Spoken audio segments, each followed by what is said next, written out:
ایک خوبصورت صاف ستھرا جنگل جو ہری بھری گھاس اور ٹھنڈی ہوا سے بھرپور تھا۔ اس جنگل میں ایک چھوٹا سا لمبے کان والا خرگوش رہتا تھا جس کا نام سنو تھا۔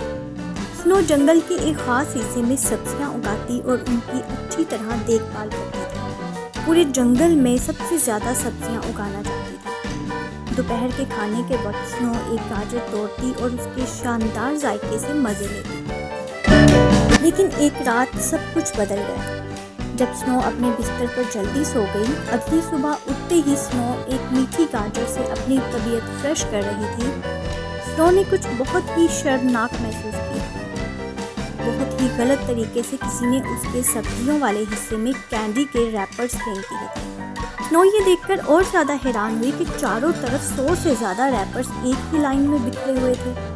کچھ دیر سوچنے کے بعد اس نے فیصلہ کیا کہ وہ دیکھے گی کچرا کس طرف سے آ رہا ہے اور ریپرز کی لائن کی طرف چل پڑی۔ یقیناً یہ اسے سیدھا لے کر جائے گا۔ اسے ریپرز کی لائن ایک درخت کی طرف لے جاتی ہے اور اس درخت کے نیچے ریپرز کا ایک بہت بڑا ڈھیر لگا ہوا تھا۔ ارے اتنی بے شرمی سے کچرا کون پھینک رہا ہے؟ سنو نے غصے اور مایوسی سے کہا۔ اس بڑے درخت کی شاخ پر ایک بدتمیز بندر بیٹھا تھا۔ بندر کینڈی کو چکنا چور کرتے ہوئے نیچے پھینک رہا تھا بغیر کسی کی پرواہ کیے۔ ارے تم ہمارے جنگل میں کچرا کیوں پھینک رہے ہو؟ اسے فوراً صاف کرو، سنو نے غصے سے بندر کو کہا۔ یہ سن کر بندر نے اپنی دم دبائی اور جتنی جلدی ہو سکتا تھا ڈر کر بھاگنے لگا۔ بندر نے بڑی مہارت سے درخت کے درمیان چھلانگ لگائی کہ اسے کوئی پکڑ نہیں سکے گا۔ بندر کافی خوفزدہ تھا۔ کچھ دیر بھاگنے کے بعد بندر نے اپنا کنٹرول کھو دیا اور ایڑیوں کے بل زمین کی طرف گر گیا اور انگور کے درخت کی شاخوں کے درمیان پھنس گیا۔ اس نے خود کو چھڑانے کی بہت کوشش کی۔ اس کے آس پاس کوئی بھی اس کی مدد کرنے کے لیے نہیں تھا۔ بندر نے تمام امیدیں کھو دی کہ اچانک درخت کے پیچھے سے سنو گزرتی ہوئی اس کے قریب آئی اور پوچھا، ارے بندر تم اتنے برے کام کیوں کرتے ہو؟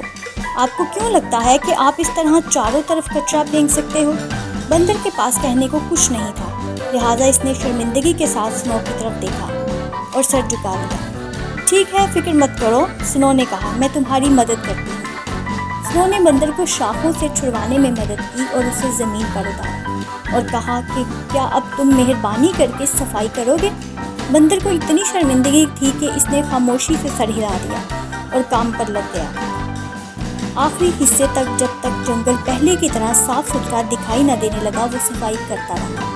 سنو ایک دفعہ پھر اپنے صاف ستھرے جنگل میں سبزیوں والے حصے میں بیٹھ کر گاجر کا مزہ لینے لگی، اپنے ویل مینرڈ دوست بندر کے ساتھ۔